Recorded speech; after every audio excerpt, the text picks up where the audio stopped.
This is to you, Yvette, again.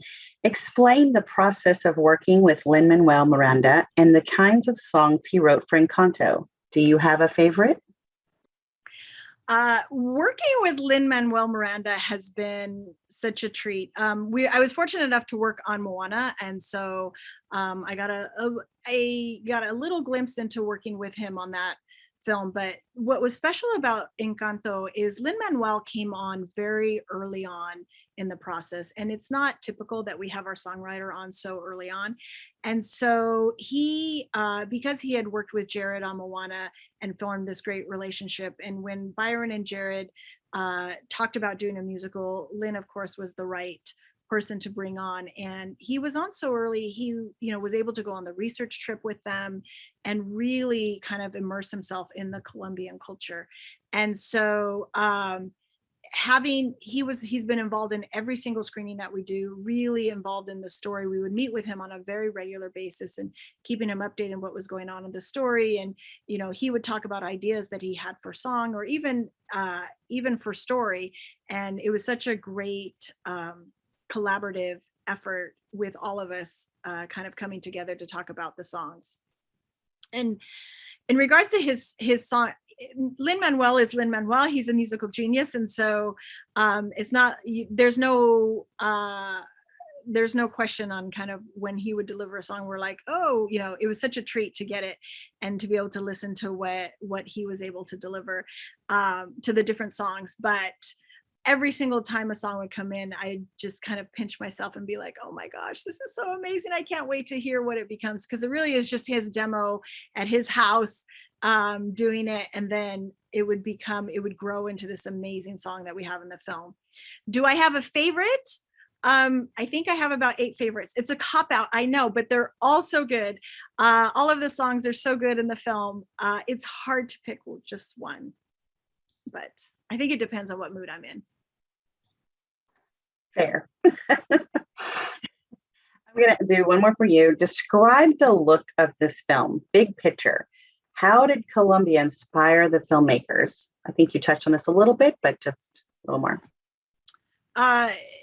Colombia, the film is inspired by Colombia. And when Byron and Jared went down there on their research trip, they were so, they were able to see for themselves the beauty of the country and how diverse the country is, not only in the people and the ethnicities, but also in the biodiversity and how different all the different regions within Colombia is. And so when they came back and we really started building the world, it was a big push on the film to make sure that we are representing Colombia as beautiful as it is, and taking all the beautiful parts of it and really trying to squeeze it into one film. The film is 90 minutes, so we couldn't fit all of Colombia into the film, but we worked very hard to make sure that we were showing the beauty that we found throughout the country. Clark, how is the house actually a character in this story? And what were the guidelines regarding how its magic actually works? Just like the character of the water in Moana, which is a character, the house in Encanto is also a character. And from the beginning, the directors talked about the fact that they thought this would be an incredible way to bring this house to life in animation. But the complications of it are, you have to think about, well, how do you do that? They wanted truth in materials. They wanted to make sure it felt very real, that any movement that happened within the house could actually happen within a house, that it would be about floorboards and tiles and shelves moving. It wouldn't be about bending something that can't actually bend. So that requires a lot of work on our teams to come together to figure out, how do you actually animate that? How do you rig the prop or the property to actually be able to move that way? So there was an incredible amount of work done in it. But then you also have to think, how does that fit within the story? And I think that was the thing we spent a lot of time thinking about, which was, if the house is alive, is the house antagonist? Is the house in support of? Is the house sometimes in support of and sometimes against? Is the house giving advice? And so that was really the nuance we always tried to figure out, to make sure that the audience would believe that this house was doing things for the right reasons and fall in love with it, because that's the ultimate goal, is to make sure the audience falls in love with the house as a character. And I think the team has done an incredible job, and I'm excited for people to see it. Great. Clark, how does Encanto represent the evolution of the Walt Disney Animation Studios?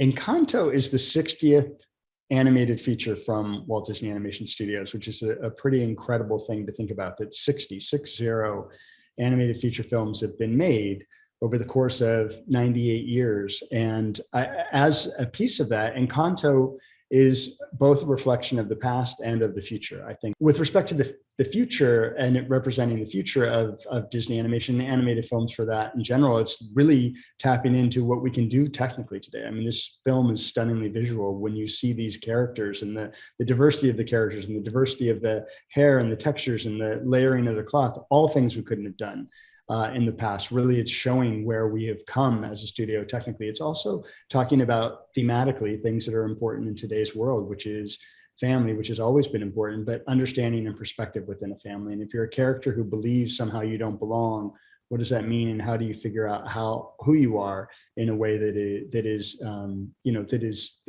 feels great, and that you have an understanding of that?